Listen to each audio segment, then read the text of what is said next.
বিষয়টি সেন্ট মার্টিনে যদি আসি, দেখুন সেন্ট মার্টিন তো বাংলাদেশের একটা অবিচ্ছেদ্য অংশ নাকি?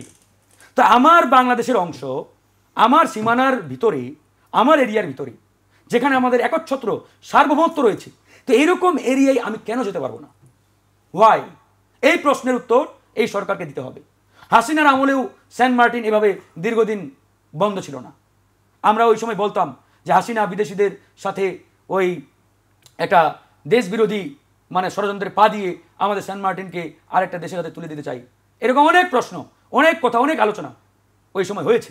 আমরা প্রতিবাদ করেছি, আমরা বলেছি জীবন দিয়ে হলেও আমার বাংলাদেশের 1 ইঞ্চি মাটি আমরা অন্য কাউকে দেব না। তো একই জায়গায় দাঁড়িয়ে আমি আজকে এই সরকারকে প্রশ্ন করতে পারি না যে আপনি আমাদের রক্তের বিনিময়ে আজকের এই চেয়ারে বসছেন, আমাদের রক্তের বিনিময়ে আজকে আপনি দেশের প্রধান, তা আপনি দেশের প্রধান থাকা অবস্থায় আমার দেশের জনগণ কেন সেন্ট মার্টিনে যেতে পারবে না? সেন্ট মার্টিন নিয়ে কি হচ্ছে? তারা যেহেতু সরকারে রয়েছে, তাদের 2 জন প্রতিনিধি যেহেতু ইতিমধ্যে সরকারে, সুতরাং তাদেরকেও এই লায়াবিলিটি নিতে হবে, তাদেরকেও এই প্রশ্নের উত্তর জনগণের সামনে দিতে হবে যে কেন আমার দেশের জনগণ সেন্ট মার্টিনে যেতে পারবে না। সেন্ট মার্টিন নিয়ে কি হচ্ছে, কি রহস্য ওখানে লুকায়িত রয়েছে, কি ষড়যন্ত্র হচ্ছে, এটা আমরা জানতে চাই পরিষ্কার।